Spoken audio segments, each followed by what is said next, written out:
Hey guys, welcome to my videos. So guys, I'm showing you this really helps to avoid water flooding in your basement.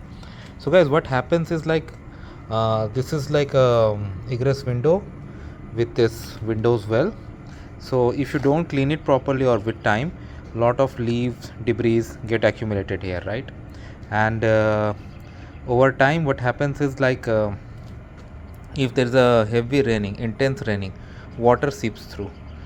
You can see there's something around the window, right? You see the accumulation, right? It gets through your basement. So it's very important that you have to do something in order to protect.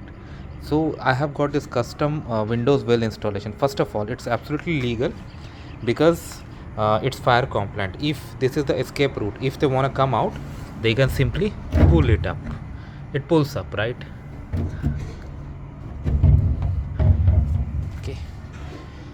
Of course it cost a lot. It's not like cheap deal, and it doesn't go all the way to the ground. You know why? Because it has given some room to pass the air, because if it completely touches the ground, it's not good. Then in case of huge thunderstorms and all, it will have a huge impact. Now when water falls here, it's gonna come down all the way and it's not gonna go down there. So do you like this idea? If you have a home, this may help you to save thousands later. Thanks for watching. Please subscribe to the channel.